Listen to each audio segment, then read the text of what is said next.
আসসালামু আলাইকুম প্রিয় দর্শক, ভিডিওতে দেখতে পাচ্ছেন ধর্ষক বিল্লাল ভাই নতুন একটি গাড়ি কিনেছে। আর এই গাড়িটি তার এতদিনের কষ্টের সাফল্যের অর্জন বলতে পারি আমরা। যেই মানুষটা একটি হোটেলে ছোট একটি জব করত, আর সেই জায়গা থেকে আজকে এত বড় একটা পজিশনে এসেছে, অবশ্যই অনেক কষ্ট করেছে। প্রিয় দর্শক, ভিডিওটি ভালো লাগলে অবশ্যই শেয়ার করবেন।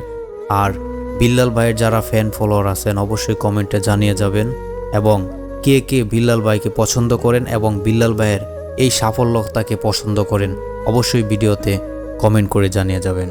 প্রিয় দর্শক, একটা জিনিস খুব মনোযোগ দিয়ে দেখবেন, একটা মানুষ কতটুক কষ্ট এবং কতটুক আত্মত্যাগ এবং কতটুক মনের মধ্যে জিদ থাকলে সে এত দূর এগিয়ে যেতে পারে।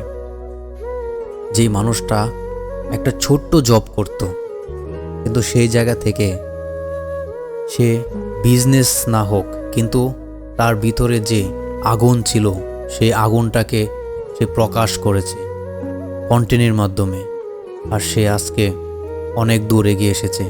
তার এই সাফল্যের অর্জনটা সত্যি মুগ্ধ। মানুষ তাকে দেখে অনুপ্রাণিত হচ্ছে, তাকে দেখে অনেক ছেলেরা আজকাল কন্টেন্ট ক্রিয়েটর হয়েছে। প্রিয় দর্শক, অবশ্যই ভিডিওটি শেয়ার করবেন। আর আমার এই ভিডিওটা যদি বিল্লাল ভাইয়ের ফ্যান ফলোয়ার আপনারা কেউ দেখে থাকেন অবশ্যই শেয়ার করবেন এবং কমেন্টে জানাবেন। অসংখ্য ধন্যবাদ। সবাই ভালো থাকবেন, সুস্থ থাকবেন। আল্লাহ হাফেজ। আসসালামু আলাইকুম।